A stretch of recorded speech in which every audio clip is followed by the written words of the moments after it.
Here at GoIndieNow, we're big fans of Multiverse, if you can't already tell. And when we were asked if we wanted to help get the word out about Multiverse and the many facets of it and the many people involved, of course we jumped at the chance to do so.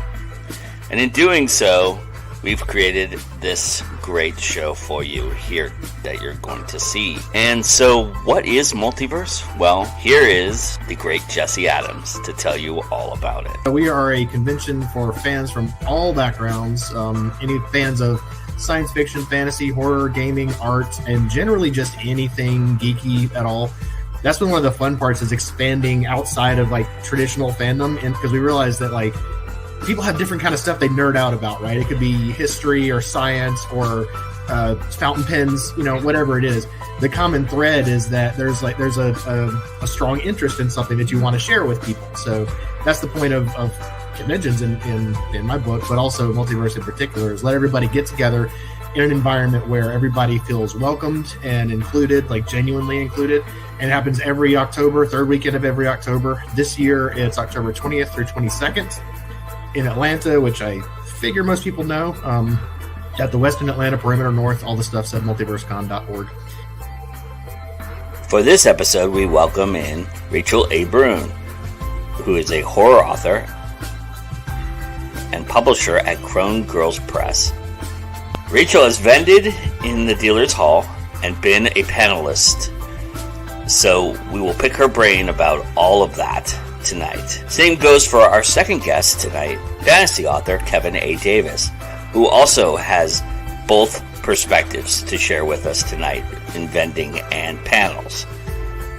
Then we'll take a moment to pause and explore one of the beauties of this con. Welcome to GoIndieNow Spotlight on the Multiverse Convention. Here is your host, Joe Compton. Yay! Hello, everybody. Welcome to the Spotlight on Multiverse Convention. I am your host, Joe Compton, and I have one of my favorite humans with me over here, and certainly somebody who knows Multiverse very well, and we're going to talk all about that. We've got some people already here for you, Rachel. We got Tiffany here, and Anita here, Vanessa is here, so everybody, Rachel. But I did a little intro already, but it's kind of funny because what's ironic is I mentioned you're a horror writer, and you were just telling me that you're dabbling into a new genre, which is pretty funny too. But tell everybody a little bit about yourself, whatever I'd left out, which is vast. There's so much you do. So. Yes, I contain multitudes. So actually the first writing that I ever got paid for was by the Army. I joined the Army Reserve in 2002. Oh, Lord. As a military journalist. So that's, I was like, whoa, I'm getting paid. This is great. But all good things must come to an end. So once I left that field, I started writing, and I started kind of looking more into I contain multiverses, yes. And so eventually, fast forward several years, and I had the idea to put together a collection of short horror stories. Originally, it was going to be for my sister Taya, who is a fantastic writer and just writes super creepy stuff. But she's also really slow. Yes, Taya, I'm calling you out. And so it went from, I'm going to publish a collection of her stuff to, let me reach out to my network. Let me see who wants to get in on putting together an anthology. And that was Stories We Tell After Midnight, Volume 1. That was the first anthology that Crone Girls Press put out. Nice. So. You also do editing for a sponsor of Multiverse, which I was going to mention in the intro, but then the intro got a little too wordy, and I actually cut that part. But you do editing for Falstaff Books as well. So I just signed on last year to head up their new horror imprint, Falstaff Dread. Nice. And we've got one property, and then I've got a couple of others in the works. People are pitching, people are sending me stuff. We just got done with AuthorCon in Williamsburg, which is put on by Scares That Care, which is a great charity organization, and a wonderful weekend if you love horror. And it doesn't conflict with Multiverse, so I feel very comfortable saying you should come to Williamsburg next year in the spring. Yeah, I've heard a lot of great things about Scares That Cares. Actually, a lot of people I know were there, so that's really cool. Yeah, you've been pretty much from the beginning with Multiverse. But I wanted to kind of get your perspective, the one perspective we haven't had so far on this show, which is the vending aspect of Multiverse and the dealer hall. You actually, even though you sell books, you've elected to be in the hall as opposed to being in the hallway that usually where the authors attain. Was that a conscious decision, or was that just the logistics? How did that end up for you? That was called I'm new at this, and I didn't really know what I was doing. Yeah. So that was, I think that was 2021. 2022, I wasn't sure if I was going to make it. So I was not vending, but in 2021, I was in the vendor hall next to Mark Gunn. So not only was I selling books, but I got like a private concert pretty much the whole weekend. So that, I was like, by the end of the weekend, I think I bought like 5 CDs from that guy. Cause I was just like, man, this music is great. I need to bring it with me. But it was, you know what it is I love Authors Alley, and I love hanging out with my fellow authors. Like, we're going to go to Con Carolinas and hang out with all the authors. And I love that. And I'm trying to teach myself to say and instead of but. And also vendor halls often have this like vibe to it, because there's a whole bunch of different stuff. Like I was just at RavenCon last weekend, the weekend before, and I ended up spending more money than I thought I was going to, because I was just looking at the one. There's a guy in the booth next to us who was crocheting the Loch Ness Monster. I hope Rob's not watching this, because I bought that. I was like, oh, can I buy that? He's like, well, it's for me. I was like, it's my husband's birthday on Tuesday. He sold it to me. Yeah, so it's just like you get to meet other creators. You get to talk to folks outside of your immediate artistic, like, your immediate, like, hey, this person's an artist, and this person reads tarot cards, and this person's a musician. And I just find that really fascinating and enjoyable. And so, yeah. Yeah, the really cool thing about where you were, especially 2021, is you had a very, very good seat. You were literally, the art show was literally the little hall right in between you, right there. I mean, you literally had the visual of it the entire time. And then you also had the charity silent auction right next to you virtually. I mean, one table over, but you were still right there. So, those things are very, very much a part of Multiverse's lexicon. And so was it kind of cool to kind of watch people kind of interpret art and look at that? Is that something that's fascinating to you? I love people watching. Yeah. I absolutely love it. And I love watching people find stuff that they enjoy. Mm-hmm. Right? So you'll see someone walk along and you'll just see them stop. And then they'll look. And it's so much fun, because I do the same thing. I'll be walking through the art show. Oh, okay, cool. And then all of a sudden I'll just stop because I'll see something. I'm like, oh, look at that. Usually if you wait too long though, you stop, you're like, oh, look at that sold sign. Dang it. You got to get in early, man. You got to get in early. Yeah, especially for that stuff. Yeah. I speaking of timing in terms of planning out your weekend, because it's 3 days and you're selling for 3 days. Is there a specific strategy you've adopted for Multiverse that is maybe a little different, or is it the same kind of for every con that you've done? Right now, I don't know if I've done it often enough and for long enough to say that, oh yeah, I totally know my process, because I don't even know my process for writing a book, and I've written about 10 of them at this point. I actually was sitting down today thinking, okay, I've got I've got my little square reader, I got to make sure that's charged up, and I've got the titles. I need to have at least, this many of this and this many of this. And I find that when I sit down, I sometimes have to take a moment, because I have to relearn every convention, and that's probably because it's hard for me to learn stuff. I always have to do it the hard way and then 2 or 3 times. But for me, it's when I can connect with somebody over the table and we can talk about the things that we enjoy. Because I sell a very niche product. I sell horror anthologies. I do sell some of my own books at the table, but for the most part, if you come to the table, it's because I got a big red sign that says "Come closer," because we have short stories to tell you. Nice. So a lot of times I'll strike up a conversation, and if the person likes short stories, then we can bond over short stories. And if they don't, we'll bond over something else.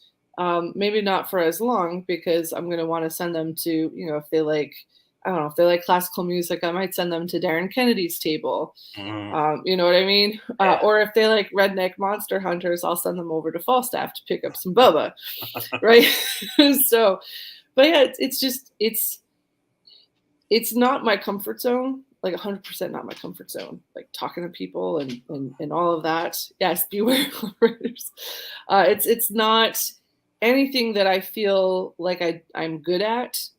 I'm not a natural salesperson, and I'm not somebody who feels comfortable striking up conversations with strangers. But at the same time, I've got books to sell and I've got authors to support, and I need to do what I do. And Multiverse is one of those conventions where it's not as hard as at some other places, mostly because the people who come there are just really fantastic. They're enthusiastic. They have a whole horror track. Like, I'm just, that was one of the reasons why I was like, oh, because I forget where I was in a conversation with Vanessa. It might have been at the Writing Tribe. And a bunch of people were mentioning Multiverse and, oh, how it was, well run and this and that. And they were gushing and gushing. I'm like, oh, this sounds really interesting. I think this was like 2020, early 2020 or something. Like, oh, this sounds really interesting. And they're like, oh, and they have the horror track. I'm like, oh, the horror, tell me more. Right? Because there's not a lot of cons will have like a straight up horror. They'll have fantasy, science fiction, geek life, cosplay, all that good stuff, which I love. It's really great. But I'm like, ooh, horror. And they do, and they have such wonderful people running the horror track. Elle Marie Woods is just, I'm like, wow, okay, well, you've sold me on it. You sold me. And so, yeah, you can, if there's a con that has like something dedicated to horror, then, and especially people who enjoy writing it and reading it, then yeah, I'm gonna go check that out. Yeah, we talked to Lisa last week's show, and something that struck me about the horror track, is the diversity of it and the uniqueness of the subject matters. I saw some horror panels at Dragon Con. I've seen some horror panels elsewhere, and they usually tailor the same subject matter, and it's usually regurgitated, stuff about this or that, which monster's the best, and all these things, which, Multiverse does that in a very unique way. But I really felt like there was a lot of different things to absorb there. I spent, like, the first year I was there, I spent a lot of time in the horror track because I was just so fascinated by the subject matter. Is that something that excites you too? Are you looking at that and going, you know what, there's a lot of things I can sink my teeth into here? Absolutely. And then another thing that people might not think of is, if I'm looking for authors who have written horror, yeah, especially for a publisher like Falstaff, I mean, their slogan is the misfit toys of fiction, right? So I don't want to go find the same horror story that obviously no publisher wants to, but there's a certain vibe that I want to be true to when I'm looking for the manuscripts to acquire. And so Multiverse is the perfect place to do that because of the diversity of the folks who come, means that you get ideas and settings and characters and anything that could come up from a creative writer's mind. And as someone who wants to acquire those sorts of properties, I can have access to them simply by attending a panel and eavesdropping on conversations, which I will totally admit that I do. And then be like, hey, when you're done with that, could you send me an email? Have you sat in on the Monster Mash? Did you experience that? Yes. Yes, I did. I think I did. I think that was 2021. It got a little heated. Yes. All right. We all got a little invested. Yeah. Yeah. I was talking to Mark about it last episode too. And Mark was my other guest last episode. And the idea that he purposely kind of collides it to the end so that the audience can then participate in one of the arguments. And if I was telling him from our perspective, it was like we were super excited and it was crazy. Like the little groups got together and started yelling at each other, and it's like, oh my gosh, yeah, right. It was yeah, a different side of my personality came out. That's awesome. Yeah, I mean, what are some of the memorable moments for you or panels that you've really enjoyed at doing at Multiverse, or even just observing? There was a panel that it wasn't so much a panel as much as like well, it was a panel, I guess, but Vanessa ran one where authors could bring their work, and then they would pick people out of the audience to read. Like they would read it, and then and so that was super fun. I'm not somebody who's typically very like, oh, let me get up on stage and be in front of people, but I was like, you know what, we're gonna have some fun, and we're gonna do this. And I think there were raffle tickets involved, and I'll do pretty much anything for a raffle ticket, even though I never win. And so we got up on there, and Sarah J. Sover, I think, read a scene from her Fairy Godmurder book, and we were up there. I think Tanya Ransom was playing the Fairy Godmother. Fairy Godmother. Oh boy. So that was a lot of fun. And the story times, the author readings, yes. There was a really good slush panel where you had a couple of different editors sitting up and then people would read. So that was really informative.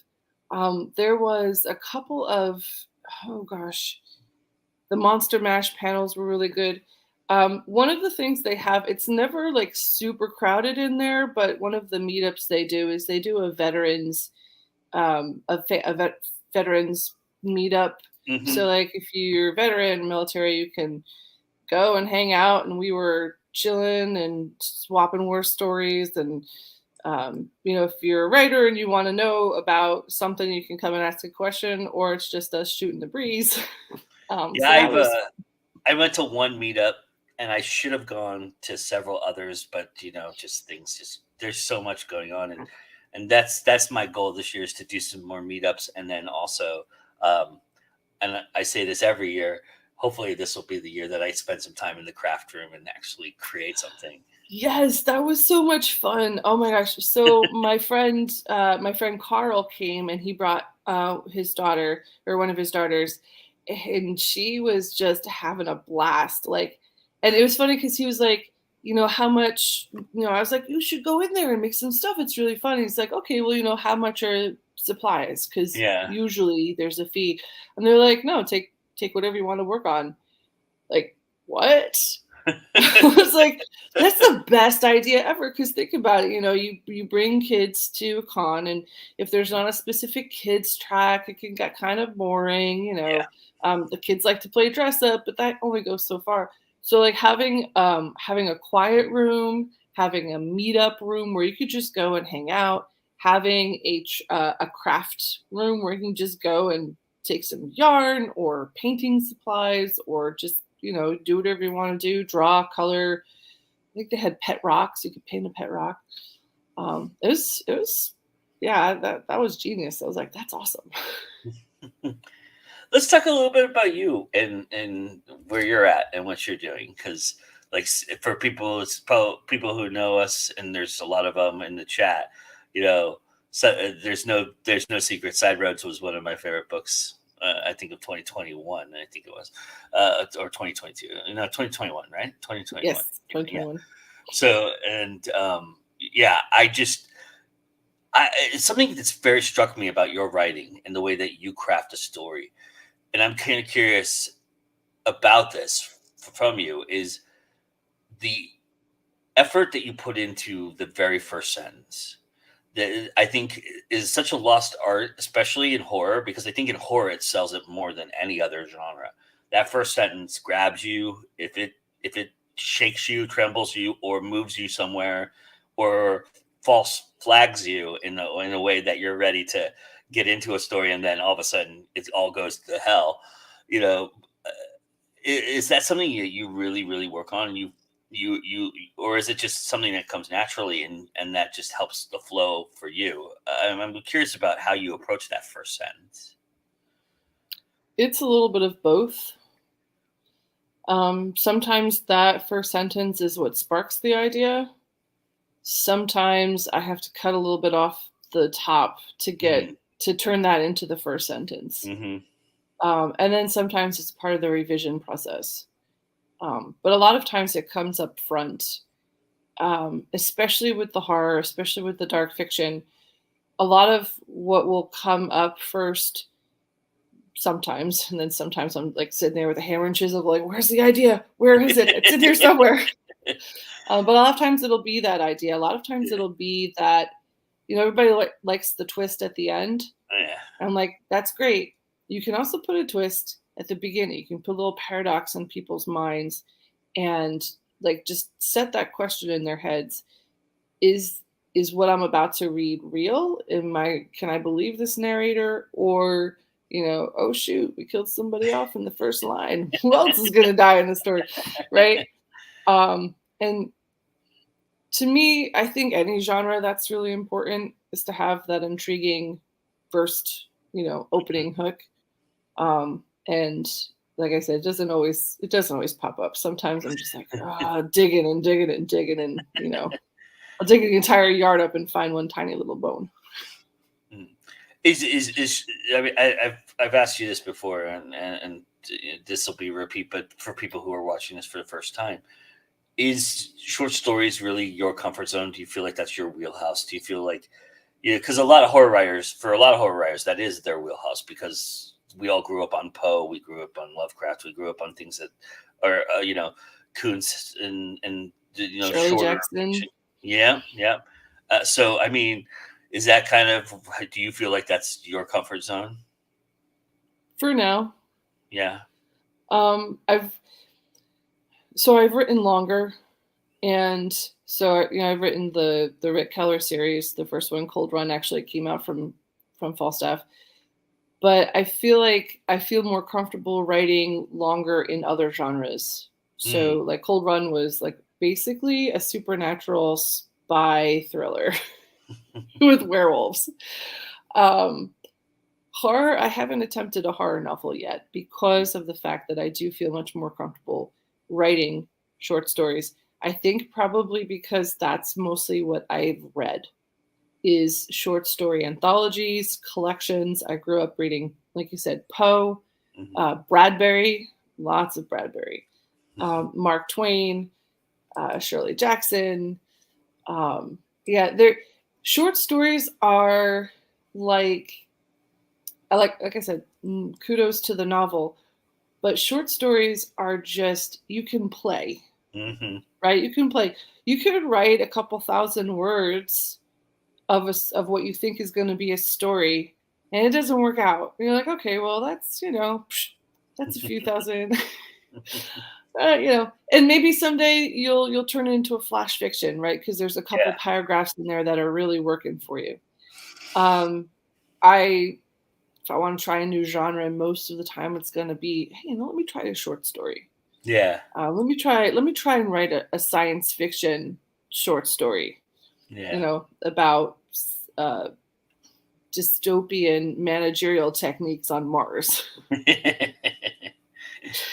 Well, one of the things I know about you is that you are dabbling into screenwriting and film, aspects of things. And one of the things I will say for me, short stories were always like poetry was always the bridge to find my emotion, right? And then short stories are the bridge to be able to do exactly what you were talking about, except in film, where Mm. like most of the short films I made were short stories I wrote when I was younger, or developed through that short story into a film. And so it was really an easy way to experiment with film as much as it was with writing. But I love that idea of short story for that reason.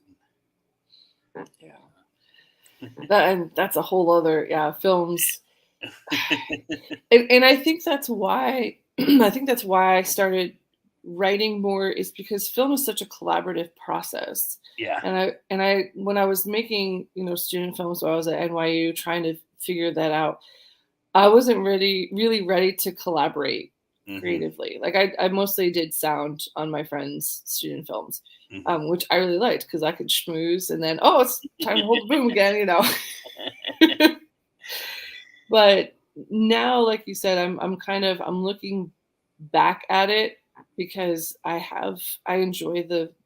just enjoy the idea of playing around with that Yeah. 90 to 100-minute story that you have to tell primarily through dialogue and, maybe a car chase here and there because I love car chases.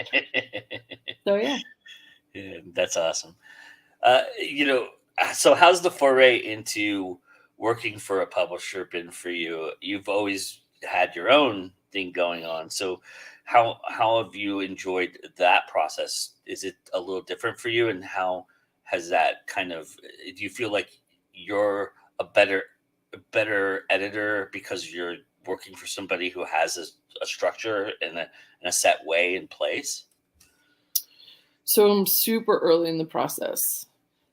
We've acquired one project from JD Blackrose, Hmm. which is in revisions right now. And like I said, I've got a couple of others that we're looking at. I think for me, it is a little bit harder, not editing wise. Hmm. Editing is like, okay, this is great. I don't have to Yeah. format or find a cover artist. Um, right? But at the same time, it's also a little more like, to me, there's more pressure on me, probably not from John, from myself, uh because Crone Girls, like if I'm gonna pick up a Crone Girl story, I know a little bit more just instinctively that it is a Crone Girl story. And Falstaff, if I hadn't read so many books from if I hadn't picked up so many books from the Falstaff table over, the series of conventions that I've been going to and off of Kindle, et cetera, I probably wouldn't have, you know, told John that he should hire me because I need to know that I'm picking up not just, like I said, not just a good story, but a Falstaff book. Right. And so, like I said, I've put a lot of pressure on myself. Like there's been a little imposter syndrome to Mm. kind of sort through and wade through and be like, oh, okay, but we'll get there. It's a learning process, right? Like Yeah, life. absolutely. Are you at least having fun with it a little bit? So much fun. So Yeah, much fun. Oh my working for gosh. John, I can Amazing. imagine is very fun.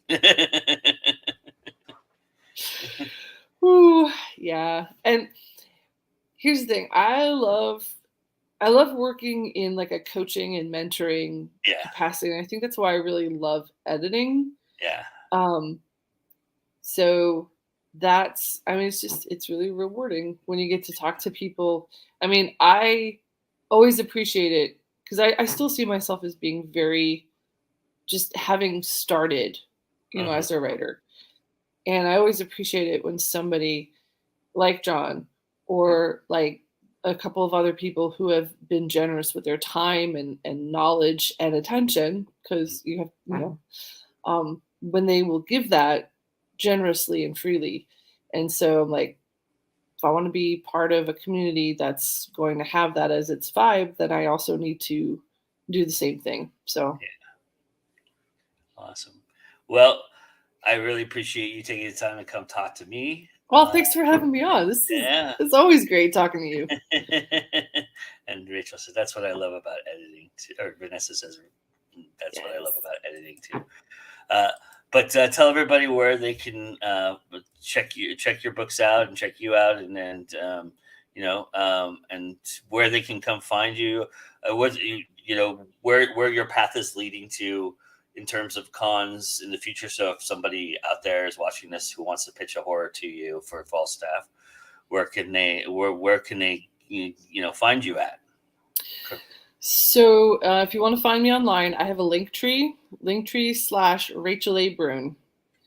Just super easy. I will be at Con Carolinas in June, which will be a lot of fun. It's in Charlotte.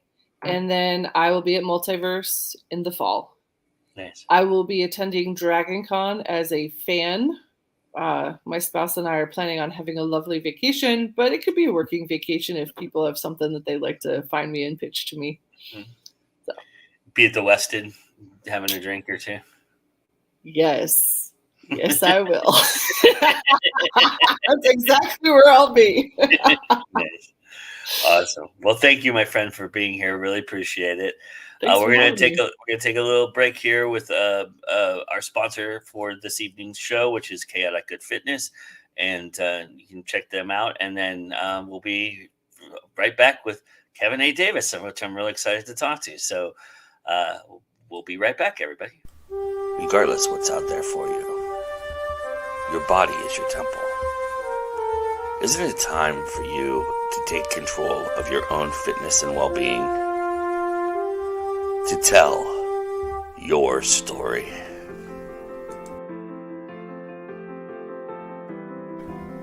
In Dungeons & Dragons, Chaotic Good is a character alignment that reflects one whose heart is pure, but who does not take the law at face value. They question authority and forge their own path based on their own value system and morals. They value freedom and individuality over social norms and rules. CG Fitness views fitness and health in the same way.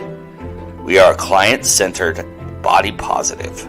We focus on the individual client's needs and goals without trying to fit them into the standards set up by the fitness industry. Each client has a unique background, goal, and body that deserves to be valued and considered when working together. We don't expect all of our clients to look, act, and feel or need the same thing. Some clients want weight loss programs. Some join us for the pain management and reduction.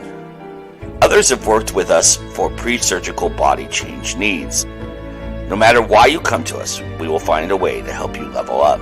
There is no one-size-fits-all magical answer to fitness and health goals, and there is no one-size-fits-all body shape. There's no quick, easy route to take. Making health improvements is hard work, but we are here to guide you through the journey. CG Fitness is about making improvements at your pace for you. So now let's pull out your character sheet and roll for that initiative. So if you're interested in how Kira and her team can help you, you can go to chaoticgoodfitness.com/services. So choose your path to better health and good fitness and tell your own story at chaoticgoodfitness.com.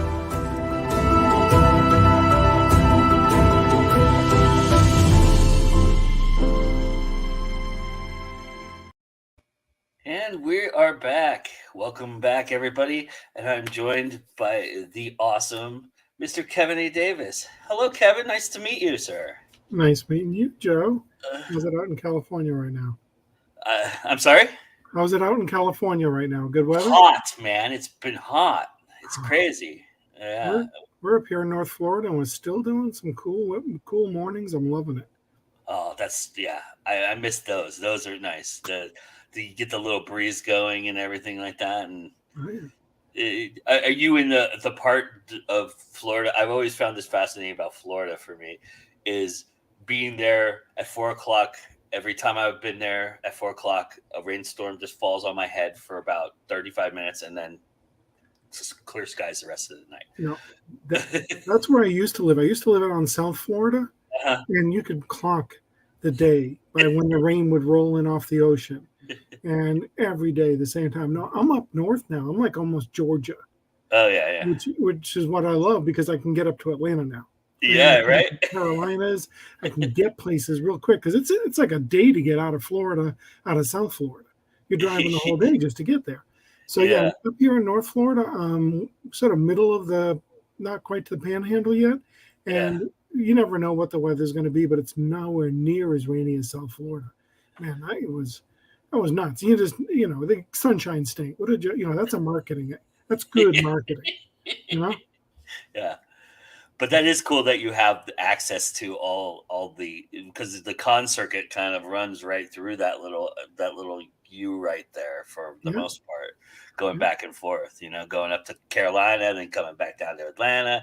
You got Dragon Con, you got Multiverse, you got Jordan Con, and you got Con Carolinas and all that stuff. All the Stoker Con is actually in Pittsburgh this year, but other than that, there's a lot of great. But you're a fantasy author, so which we'll talk about in a little bit. I was mentioning that you also have the same perspective that Rachel kind of has, in that you've helped. You sat at the Inked Publish table and helped vend a little bit of your work there. How did you find that experience for you, based on Multiverse versus other cons that you might have been vending at? I love the vibe at Multiverse. It has turned into one of my favorite cons. I'm still a big Jordan Con fan because, Sanderson, Robert Jordan, big fat books. I love my big fat books. But Multiverse, what I fell in love with right away, when I first was going, I was just sort of testing out, and I did a lot of worked over in registration, and I just wanted to get a feel for it, and the inclusivity and the diversity. Jordan Con's very good on it, but like you get to Dragon Con, and if someone has a problem, they sort of like maybe it'll work out. The microaggressions aren't really that bad, or all those kind of aspects. And in Multiverse, if you got the problem with someone else's something, you're the problem. Period. Yeah. And I love Jesse and Allie for that because it's so hard to find safe places. Yeah. I'm trying to get my daughter and her wife. They're up in Pennsylvania, and they won't come. Really take that drive. They used to do furry cons, and I'm like, it's not really a furry con. It's very nerdy. If you like a little science, you like a little sci-fi, you can find your stuff here. Yeah. But I try to get them to come down because, they have to do, and I live now in such a rural town. They came down to visit, and of course they've got, shaved heads, purple hair, they're obviously a couple. And I've got everyone at Grumpy's, which is the diner in my town, staring at them. And I'm like, and they're used to it. They just deal with it. But it's like, it's all that little microaggression that you walk into Multiverse and it's gone. And it's like, you're welcome here, for everything you are. You're welcome. Yeah. Love that. You can't get that level of it anywhere. A lot of cons are, close to I do Conquest, out in Kansas City, Missouri, Jordan Con, of course, and they're very careful to make sure that people's concerns are addressed, and it's important. You get to the really big ones, and I used to do the Comic Cons, and I still do Comic Cons. We were at Bold City over in Jacksonville, and very comfortable. But you get to the larger ones, and they don't. They don't want to, if their guests are involved, the guests sort of come first. Yeah, San Diego has that kind of Bible that they give you the first day that you go there. That is like it's like legal. It's like almost buying insurance. It's got all these legal jargons in there, and it's like, we're not responsible for this, and it's literally like it's like a notebook thick. It's like notebook wise, like this thick, and it's like, wow, It's like we're not taking responsibility for any, and I understand it because it's a stampede there, but it's much like Dragon Con is, especially on like a Saturday. Yeah, but that's what I love about Multiverse. So the Vendors Hall, inked publishing. Mm-hmm. So we do anthologies, and what I loved about it was picking at like a lot of the submit a story. We want your stories Yeah. for these anthologies. So I've got like brand new authors, that are just they're writing and they have no idea. They don't have critique groups yet or anyone to really bond with to know whether their stuff is wherever it is. And I'm like, send it. I said, worst case, you get a rejection. But, my stories will get rejected 3 times before they find an absolutely beautiful home. Right. And I'm like, this is actually where it belonged. Grandpa's Deep Space Diner. Oh, yeah, that's where I wanted my. The thing is, I don't know if I have it here, but the thing is like this huge. It's full of stories. I sent out, I have a lesbian romance. It's really just an AI and the deceased mind of the captain. And I love the story. And I was like, I was like, people weren't picking up. And all of a sudden I get it in this anthology. And I'm like, this is so cool. Then the book comes out and the cover has like, the girl with the neckline down to the navel and 2, half naked guys on each side. And I'm like, you know what? If this is where it belongs here. Because I love the story and I want it out there. So I know how it feels like to try to get your stories out. So I'm encouraging them. So guess what? We have a spooky anthology we're doing a Kickstarter on now. So I have 2 authors first time published.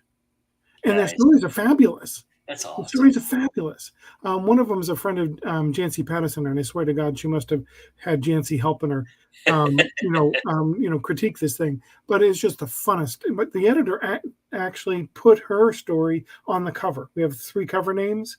And put her on the cover, and it's just it's a sad story in a certain way, but it's still fabulous. And yeah, first time she got her contract when she on the day she turned 18. That's awesome. I mean, those are the kind of things you just can't get enough of. Yeah. Okay, because you need those little boosts. You need those little pulls that say, move forward. Don't just fall back and hide in. You got to step into this. It's not a money making, and it's not easy. And you need places where you can shine once in a while, where you're recognized for your stuff. So anyway, Multiverse is just a fabulous place to feel all that energy of openness.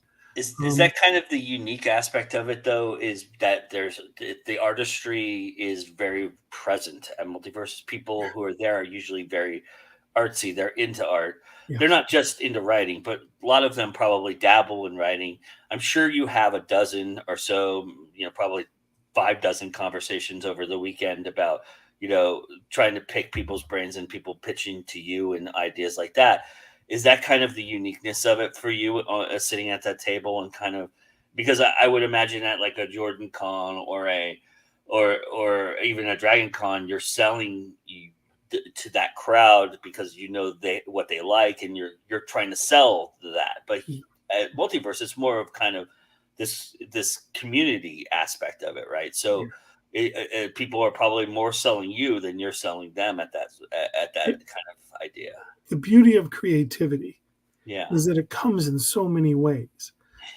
It can be, someone's, not only someone playing music, but their sense of music, the passion they feel when they hear it, the passion for the arts.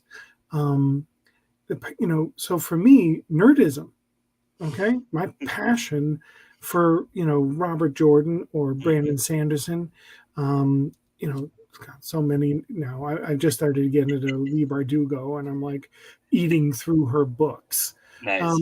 I should be reading right now up in my tub with my Persian cat. That's what I do at this time of night. Is I'm sitting in my tub reading right now Lee Bardugo with my one of my Persian cats. We have a tub that she can get up on next to. Does not come in. That's a bad scene. But yeah, you get there, and the passion that someone feels about the new Doctor Who. There's as much of a creative part of them. Yeah. As the person who wrote the new Doctor Who. I'm hoping it's, obviously I had my opinions between the last showrunner and the upcoming showrunner, and I'm very excited for the new season. Absolutely thrilled to it. And I get into these passions myself. And so I can have a conversation at my table. I mean, so many times I'm sitting there and it's like, what do you like to read? And I, and mine is urban fantasy. I mean, that's like a sliver of fantasy, okay, which is a sliver of, speculative fiction. So I'm like, do you happen to like green toothpicks? Because that's the kind of stuff I sell. But it doesn't matter because if I can when I'm there, I'll end up in a conversation about something. Because if they come back and they're like, I don't like to read, I'm like, what do you like to watch? And, people will be like, oh, well, I've really enjoyed The Expanse. I'm like, oh, my God, James S. Corey. Amazing. Have you read the full 9? Because you got to know what they didn't put in there, And I can get as involved in that passion as I can someone who is creating a, piece of art. My friend, she's a maker. She did crochet. She did Kraken crochet at JordanCon. She loves them. I love them. I have a little crocheted ghost from someone who slush read the spooky anthology we're doing. Nice. And I'm like, I love this stuff. I mean, unfortunately, you can't even see my room back here, but these shelves have books and stuff. Okay, just these people have given me or made that I love and had to buy, and all of my wall here is filled with little things that I bought from people because I needed that little piece. Nowadays, I look at it like, do I have a piece of wall left? I don't think so. But to me, multiverse is that passion. You get so much of that intensity, coming out of people, and I love it. And there's plenty of safe, comfortable places. May not sound like it, but I'm an introvert. Meaning I mean, I'll talk people's brains off, but I burn a lot of energy doing so. Sure. So I'm at the con, I'm 3 days in, I'm doing it. And then all of a sudden I'm starting to like burn. And I need a place to calm. Multiverse has that. They have quiet rooms, the media rooms. The general layout is a sense of I can go find a place and relax for a minute. Yeah. But same as JordanCon. I love that con as well. I saw Jesse and Ellie up there, and they had given me some cards to put out, and I happened to be sitting next to Milton Davis. I'm like, do you have cards? He's the damn guest of honor. And he's like, no. I'm like, would you like some? He's like, yeah. So I'm like, sending them over to Milton. And, so it was sort of fun because when I preach on Multiverse at JordanCon, I'd be like, and the guest of honor right there. So, yeah, I do love that passion that goes on and the creativity that's just embedded inside Multiverse. So yeah, what's been your experience with the panels there? Have you what's been your favorite thing to experience with panels at Multiverse? Okay, a lot of places, you'll like we had a Doctor Who panel, where we'll talk about very specific, and you'll get some range maybe going into this is at JordanCon. There was a Doctor Who panel, and we went into a range of some of the areas that we have to deal with when we suddenly have a very patriarchal response to a female lead, and and we talked about it, but thing in Multiverse you could have an entire conversation on that. Yeah. Okay, the entire conversation could be on that because there's no concern that we're going to alienate part of the audience who happens to also agree that no woman could be a doctor. So that's one of the benefits is that you get there and you never know where those conversations are going to go, but they are going to be open. Okay, and they're going to explore some boundaries that maybe would be uncomfortable in other places that here is okay and safe to talk about. And I love that. I need that. My own life, I've had to be corporate in some cases and very responsible about what I say and careful not to alienate certain factors.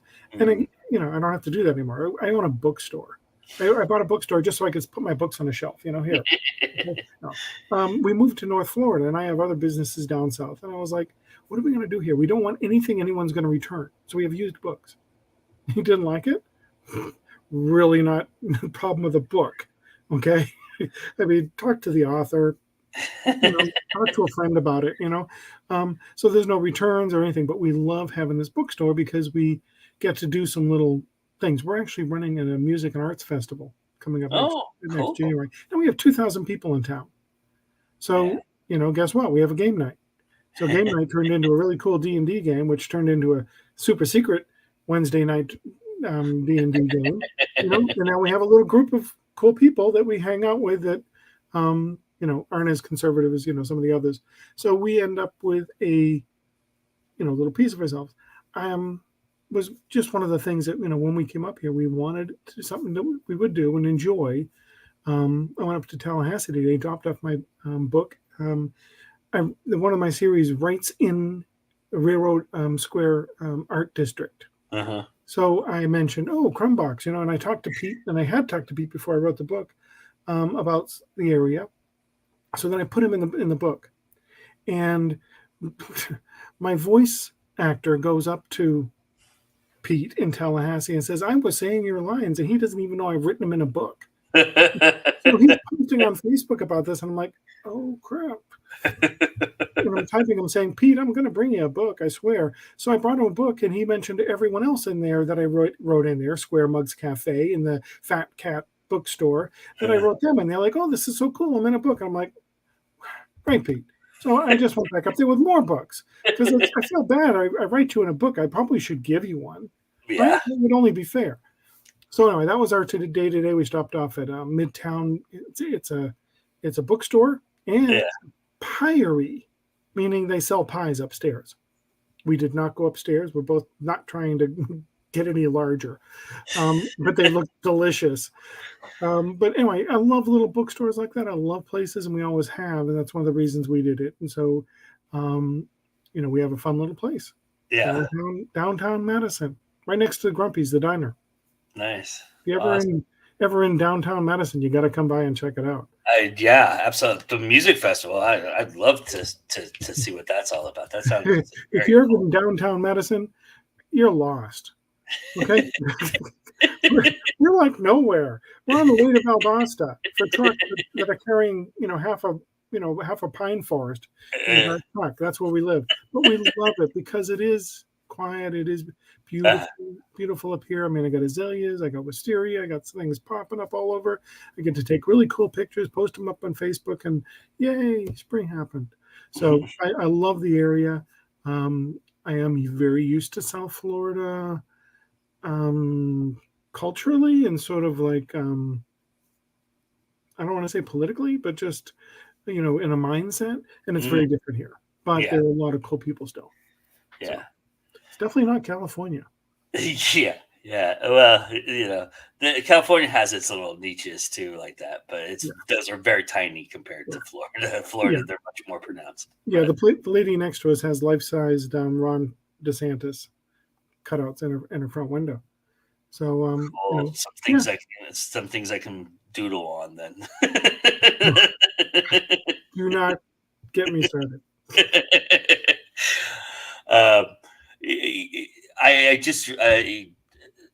From your writing, I want to talk a little bit about what you do and how you do it. And what struck me in learning about you and learning about your writing, especially, is that you have a very nice flair for strong female characters. It seems like, is that something that you really were when you started writing?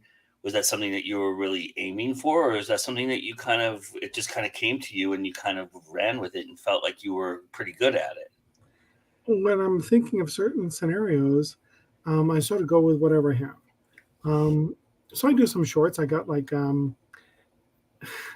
totally. It is creepy. He's not alone, by the way. There's a redhead with him. Oh. Orange head. When I'm writing stories, I just sort of I mull through some aspects, and then all of a sudden characters come. So I have plenty of male characters that have done bits. I have Will and Mitzi. Will is an undead necromancer, and Mitzi is his undead cat. Only in urban fantasy. Well, this is my more campy side. Uh-huh. So the first one was Feeding Mitzi, and I just wrote another one for the hell of it because I wanted something to do in between something. And so I have Funko Pops, an army of animated Funko Pops chasing him through the mall. And, so whatever fits sort of goes into it. Yeah.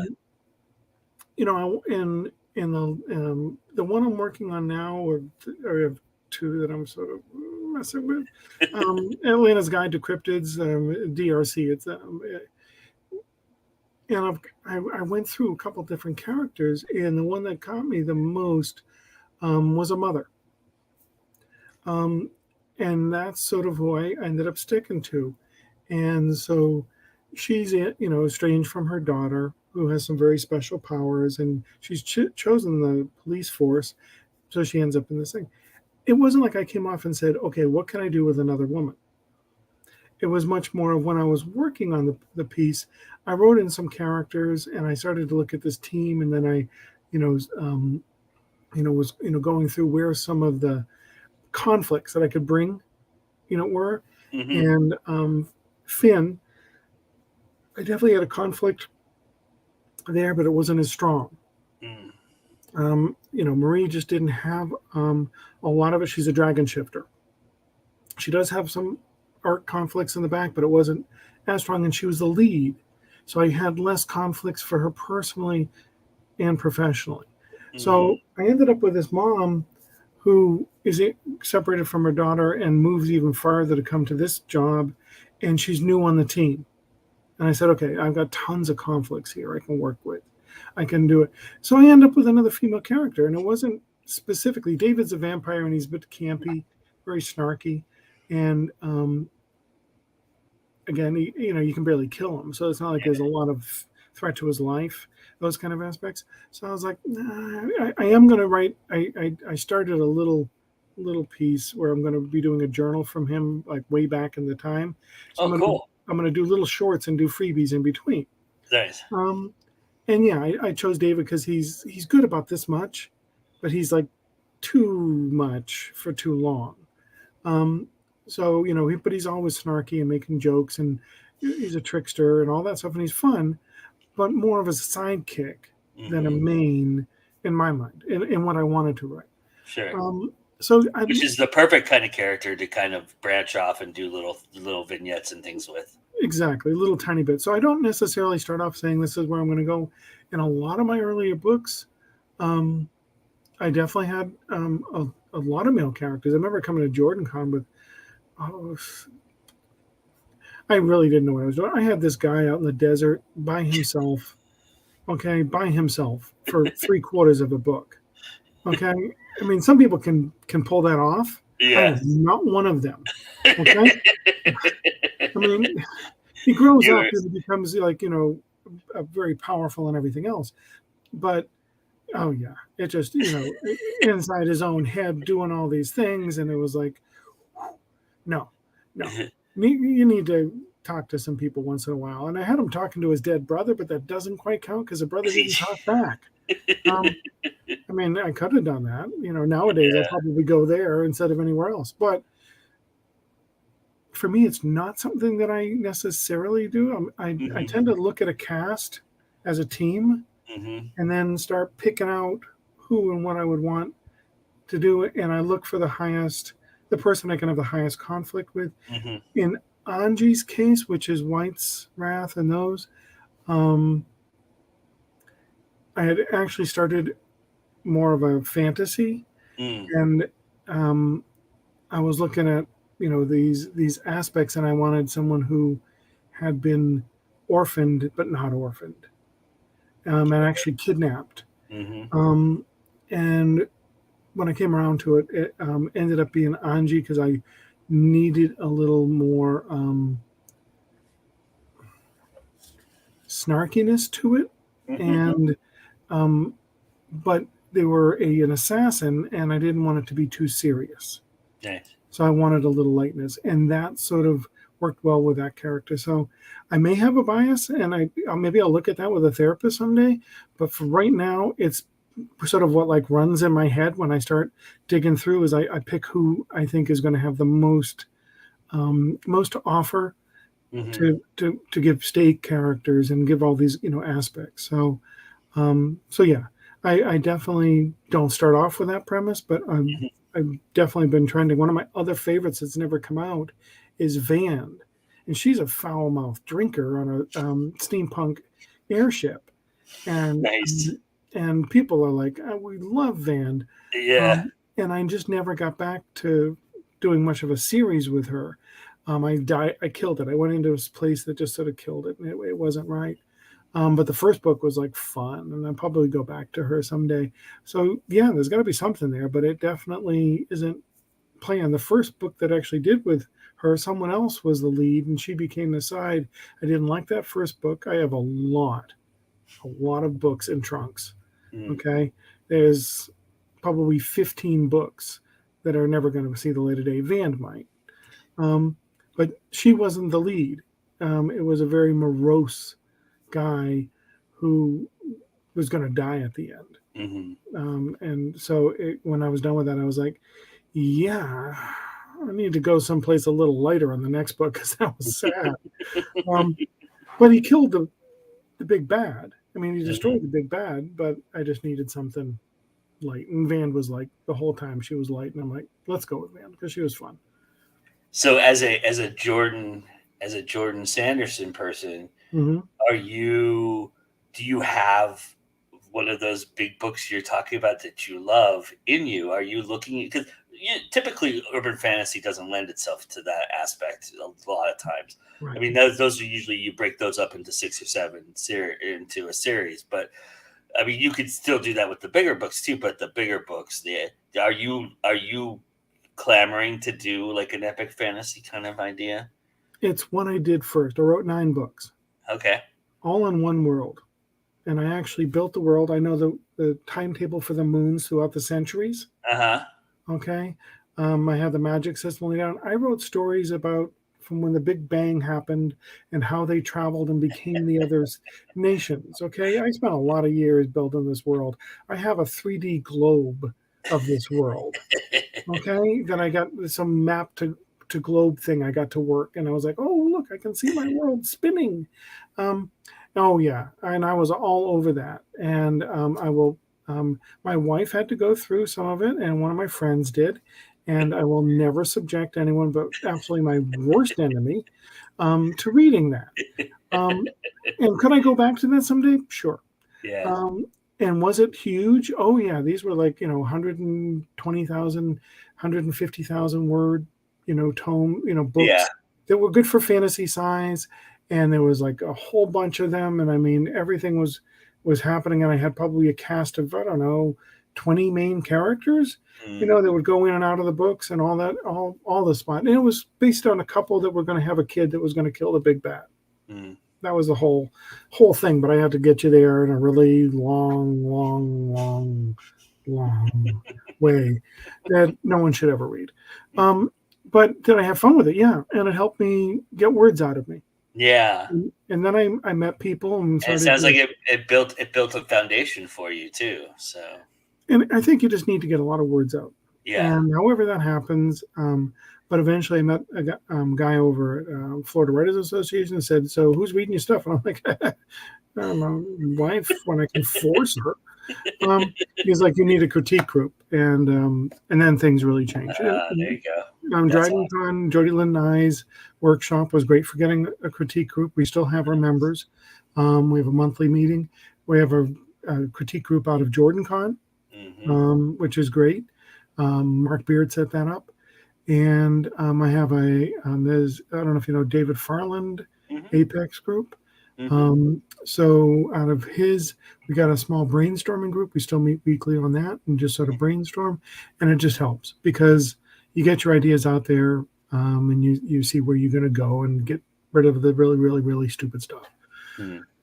Well, it's been awesome having a conversation with you, talking to you about all this, and thank you for your insights and everything. And so where can people find this wonderful writing of yours?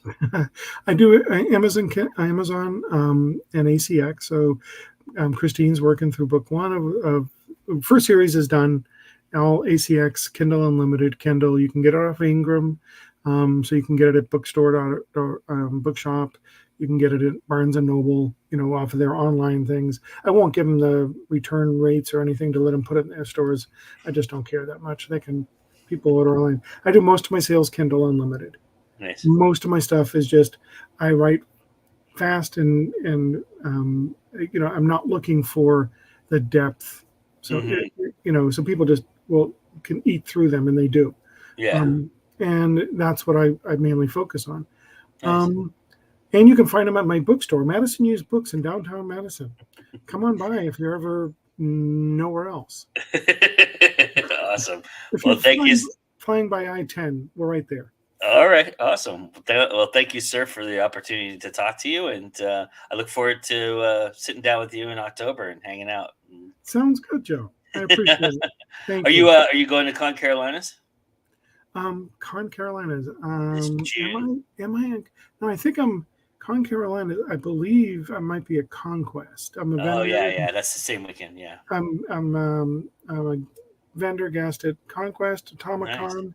Congregate, Multiverse, and of course I always do like Spookala and all of the fun cons in Gainesville area. Awesome. And Rachel should do Spookala. They love horror. They really do. Hopefully she watches this back, and if not, I'll tell her to go back and watch it. Sounds but thank you, my friend, and we'll talk soon. Thank you so much. Appreciate it, sir. Thanks for having me on. Yeah.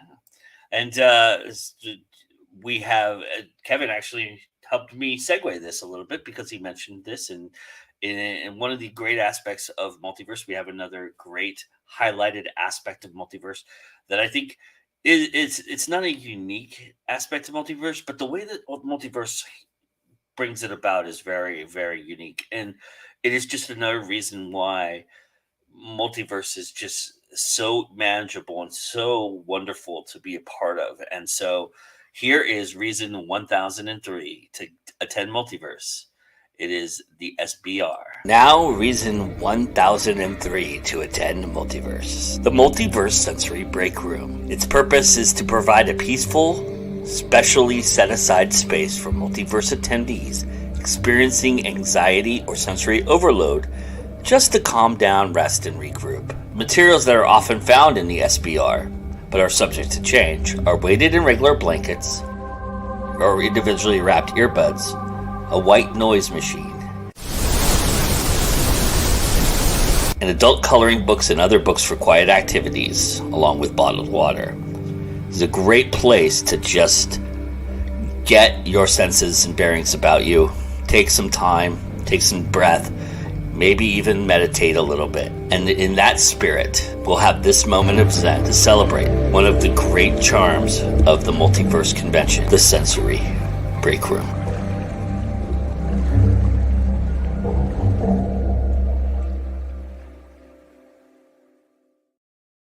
And that's it for us. Just remember that it's always time to go indie now. And we'll see you again. We actually do not have a show next week for Multiverse, but we will the following week. So May 12th will be I think it's May 12th. I think I got that date right. Let me look here.